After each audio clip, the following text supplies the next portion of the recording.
अस्सलाम वालेकुम viewers, Marriott hotel Karachi से HVAC ट्रेंड्स एक्सपो के मौके पे हम आपके साथ मौजूद हैं। हमारे साथ एक बड़ी नामी ग्रामी शख्सियत मौजूद हैं, हम उनसे आपकी बात करवाते हैं। ये दीवान फ़खरुद्दीन साहब जो हैं, ये फ़खरी ग्रुप के चेयरमैन भी हैं, federation of Pakistan chamber of commerce and industry की तरफ से, जो पाक UAE बिज़नेस कौंसिल है उसके भी चेयरमैन हैं, और उसके अलावा जो Dubai chamber of commerce and industry उसमें जो ये कन्वीनर हैं ट्रेड एंड फेयर्स के, और उसके अलावा जो एक इनका बड़ा सोशल एस्पेक्ट है वो ये है कि ये बोरा कम्युनिटी के जॉइंट सेक्रेटरी भी हैं कराची के लिए, और इनसे हम बात करते हैं। Thank you very much sir. जी शुक्रिया आपका। अच्छा सर, सबसे पहले तो ये बताइए कि जो करंट सिचुएशंस हैं मुल्क की, आपके ख़्याल में इसमें अभी लोगों को उम्मीद छोड़ देनी चाहिए या अभी थोड़ी सी उम्मीद रखनी चाहिए? जी बिस्मिल्लाहिर्रहमानिर्रहीम। देखें जी, ऐसा जहाँ तक मुझे नहीं लगता कि इस तरह की सिचुएशन कोई हम खुदा ना खास्ता कोई डिफ़ॉल्ट की तरफ जा रहे हैं, क्योंकि जो श्रीलंका की सिचुएशन थी उससे बहुत ही डिफरेंट है। हमारे इतने ज़्यादा कमर्शियल बैड रेट्स नहीं है, वो चीज़ नहीं है, और हम इसको देखना चाहते हैं कि ठीक है, बड़े चैलेंजेस टाइम है, और इस वक्त हमें 3 बड़े चैलेंजेस हैं। जो एक तो दुनिया की ग्लोबल एक चैलेंजेस, जिस तरह आपको पता होगा यूरोप USA में जो एक तो economic crisis, sorry energy crisis हैं, इसकी वजह से इकोनॉमिक क्राइसिस, फिर इन्फ्लेशंस हैं, फिर आपका हमें जो सेकंड, वैसे ही हमारी इकोनॉमी की पोजीशन बड़ी लास्ट जो 8-9 महीने में बहुत ख़राब रही, और दूसरा सबसे बड़ा हमें जो इफ़ेक्ट आया है हमारे लिए फ्लड, जिसने हमें काफ़ी डैमेजेस किया है। तो इंशाल्लाह हम उम्मीद करते हैं, और देखें पाकिस्तान में रहना है और तो चीज़ें अच्छी तरफ जाएंगी, थोड़ा सा टाइम चाहिए। सऊदी अरब के अंदर, दुबई, कतर, ओमान के अंदर बहुत सारी डेवलपमेंट्स हो रही हैं, और वहाँ की जो सारी एक्टिविटी है उसमें पाकिस्तान का इन्फ्लक्स किस तरह देखते हैं आप? जी, आप अगर दुबई की बात करते हैं, दुबई माशाल्लाह is going very well now it is. ठीक है, स्टेबिलिटी है, बहुत अच्छा जा रहा है। आफ्टर एक्सपो 2020 के बाद काफ़ी चीज़ें बेहतर की तरफ जा रही हैं, और अभी भी काफ़ी डेवलपमेंट हो रहा है। कतर मैं समझता हूँ थोड़ा सा स्टेबल होगा, क्योंकि अभी जो ओलंपिक्स जो हुआ उसके बाद थोड़ी सी स्टेबिलिटी आएगी, थोड़ा सा फीफा के बाद थोड़ी स्टेबिलिटी स्लो होगा। और ओमान अपनी जगह है, वो भी एक्सपेंशन कर रहा है, मगर मैं इन 3 को लेके जो मैं आगे हम देख रहे हैं GCC में, अगर आप देखते हैं तो इस वक्त सबसे ज़्यादा एक्सपेंशंस और बिज़नेस और डेवलपमेंट और एम्प्लॉयमेंट सऊदी अरब को देख रहे हैं। जैसे सऊदी के जो प्रिंस हैं शेख सलमान, उनका विजन बिल्कुल शेख मोहम्मद की तरह है, वो भी इसी तरह चाहते हैं एक्सपेंशन करने में। और जो सऊदी अरब है वो स्क्वायर किलोमीटर में बहुत बड़ा है, तो काफ़ी एक्सपेंशन हो रही है। जिस तरह नियोन सिटी लेके आ रहे हैं काफ़ी, और जद्दा में काफ़ी ज़्यादा वो डेवलपमेंट कर रहे हैं, जिसके लिए इन्होंने इंटरनेशनली 6 लाख लोगों को इनवाइट HR के लिए इन्होंने एक टेंडर फ्लोट किया है, जिसमें से 1.5 लाख तो इंडियंस को दे दिया है। और हमें पाकिस्तान में जो हम फेडरेशन के थ्रू काम कर रहे हैं, हमने टारगेट किया है एटलीस्ट 50,000, नहीं तो हमें 1 लाख, क्योंकि अगर पॉपुलेशन से 50,000 स्किल डेवलपमेंट यंगस्टर को हम जो भेजें, जो वहाँ पे ये सर्विसेज दे के फॉरेन रेमिटेंस में अपनी सैलरीज़ को ट्रांसफ़र करें in the interest of the Pakistan, तो उस पर हम काम कर रहे हैं। और मैं यहाँ से हमारी HVAC इंडस्ट्रीज़ को भी बताऊँगा, और दूसरे भी कारोबार लोग के सऊदी अरब में काफ़ी एक्सपेंशन हो रही है, उसको फोकस करना चाहिए। बिज़नेस की काफ़ी अपॉर्चुनिटीज़ हैं, in the sense of export, in the sense of कुछ भी करें, वहाँ अभी काफ़ी अच्छी एक्सपेंशन हो रही है, जो मैं समझता हूँ। जी बहुत ज़्यादा अपॉर्चुनिटीज़ हैं। अच्छा सर, फाइनली जो एक आपका बड़ा ही हेल्दी एक कंट्रीब्यूशन टू द सोसाइटी, क्योंकि being the joint secretary of the Bora community, आप लोगों ने जो फ्लड इफेक्टिव्स थे उनके लिए बड़ा काम किया, कुछ कमेंट उस पर भी बताइए, क्या क्या करते रहे आप लोग? जी हाँ जी, हमारे सैयदना साहब इस हौली ने, सैयदना मुफद्दल सैफुद्दीन, उन्होंने हमेशा नसीहत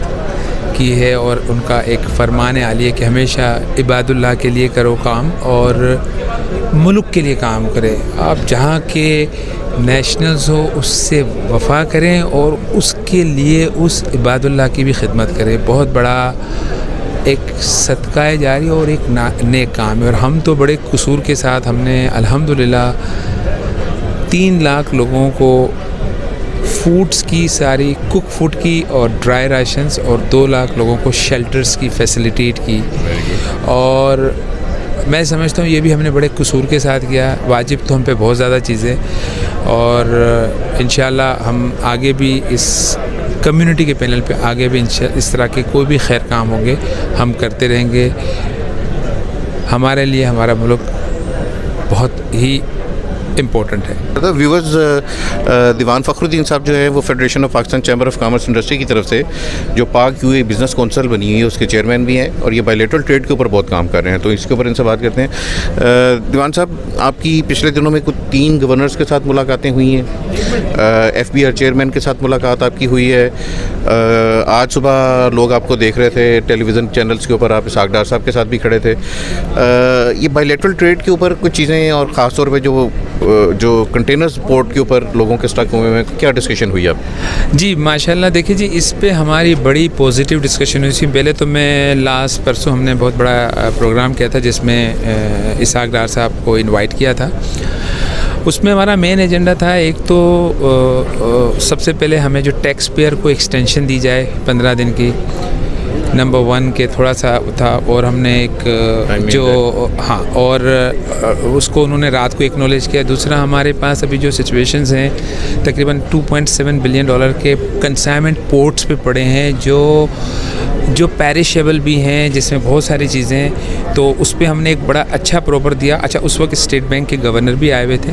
हमने एक बड़ा अच्छा प्रपोजल दिया कि अगर एटलीस्ट ठीक है, अगर गवर्नमेंट के पास डॉलर नहीं है, हमने एक प्रपोज़ल दिया कि इसको डिफ़र पेमेंट करवा देते हैं जिन के रिसोर्सेज हैं। बिल्कुल इसमें से फ़िल्टर होंगे, सारे के सारे तो डिफ़र पेमेंट करा के, तो उसी वक्त इसहाक डार साहब ने उसको एड्रेस किया और इमीडिएट उनके PA को एडवाइस की कि जी इसको फ़ौरन ऑर्डर इशू करें। और उसके होते हुए हमें ये अल्हम्दुलिल्लाह फ़ायदा हुआ कि हम $20 मिलियन की शिपमेंट्स क्लियर करवा चुके हैं। हमारे वेरियस जिन के सप्लायर इंटरेस्टेड थे कि हम डिफ़र पेमेंट करा देते हैं। इससे देखिए 2 फ़ायदे हुए गवर्नमेंट की इकोनॉमी को। गवर्नमेंट को सारी टर्म्स ऑफ एडवांस में जो है ना रेवेन्यू मिला पाक रुपीस की मद में, और अच्छे खासा अमाउंट उनको मिला। और लोगों की हरासमेंट थी ना, जो इंटरनली जो लोग परेशान थे कि जो हमारे प्रेशर में थे, आपको अंदाज़ा नहीं है, लोग अभी अरबों रुपए के डैमरेजेस दे रहे थे। और हमारे पास इस वक्त 1800 एप्लीकेशंस आई हुई हैं FPCCI में। तो इसको एड्रेस किया और इसके बहुत अच्छी चीज़ों पे उन्होंने बात की, और वो हमारा क्लियर हुआ।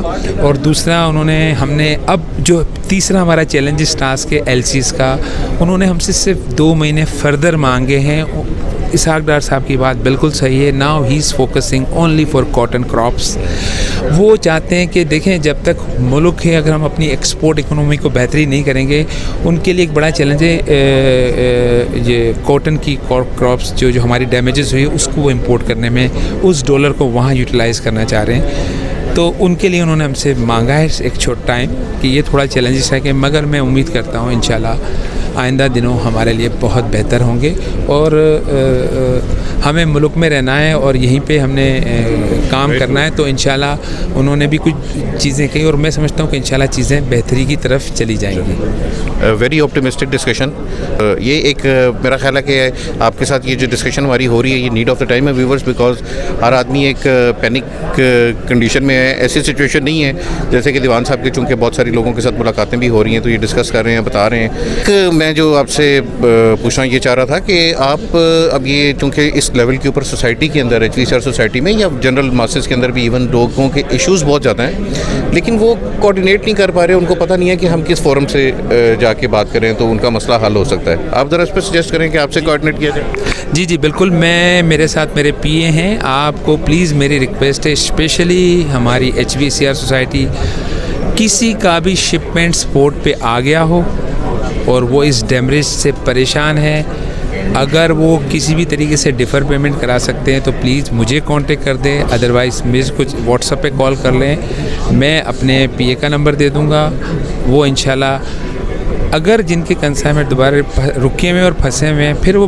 किसी चैप्टर के हो, उसको हम पूरी कोशिश करके स्टेट बैंक से अप्रूवल करवा के दे रहे हैं। थैंक यू वेरी मच, बहुत शुक्रिया। Thank बड़ी खूबसूरत ऑफ़र, मेरा ख्याल है सोसाइटी के तमाम लोगों के लिए ये बड़ी हेल्पफुल, बल्कि और लोग भी जिनके पोर्ट के ऊपर कंटेनर्स फंसे हुए हैं, वो अगर दीवान साहब से और इनकी टीम से रब्ता करें तो वो उनके लिए बड़ा हेल्पफुल हो सकता है। अगली वीडियो तक इजाज़त दीजिए viewers, thank you very much, खुदा हाफिज़।